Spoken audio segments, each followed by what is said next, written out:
Staying with college sports, Bill Steckes has a story on President Trump's executive order and what it can mean for Huskers and NCAA sports in general. Bill, take it away. President Trump looking to help NCAA college athletic programs in the situation they find themselves in. He signed an executive order targeting eligibility and transfer rules. It restricts the amount of money student athletes can get paid. It sets a 5-year eligibility window for NCAA athletes.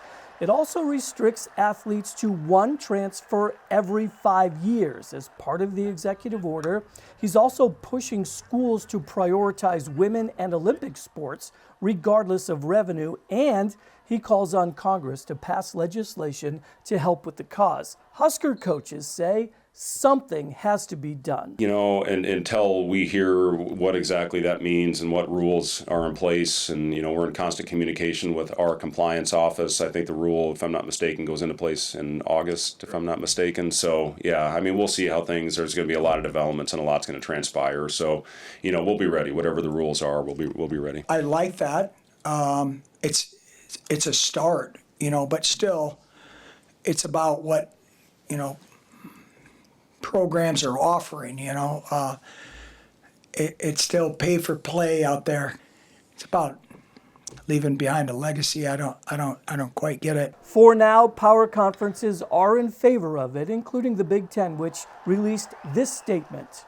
The Big Ten Conference would like to thank President Trump for his leadership and his continuing efforts to protect college athletics, and joins him in urging Congress to quickly pass legislation addressing the critical issues undermining its long-term stability.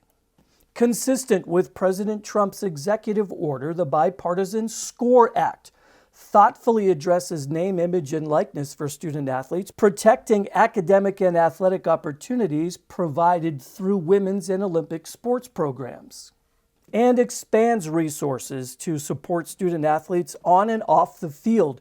We will continue to work with a broad coalition of college sports stakeholders and members of Congress to enact this legislation.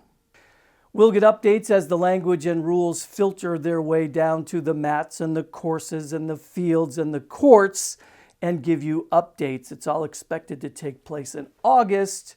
We'll let you know. But for now, Bill Steckes, NTV Sports. Thanks, Bill. From pressure by the government and other stakeholders, the NCAA announced on Wednesday their proposal for major changes. The NCAA wants to introduce age-based limits, giving athletes 5 years to compete starting at age 19 or after high school graduation, eliminating traditional redshirt rules. The plan would also prevent former pro athletes from returning to college competition and tighten transfer rules, aiming to bring more structure to a system that's become increasingly flexible.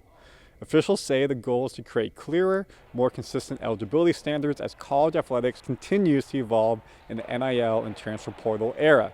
If approved, the goal would be to implement the new system for the upcoming 2026-2027 academic year. Both these stories are evolving day by day with new information coming out, so we'll keep you updated. Go to nebraska.tv, our website, our NTV News socials for more information.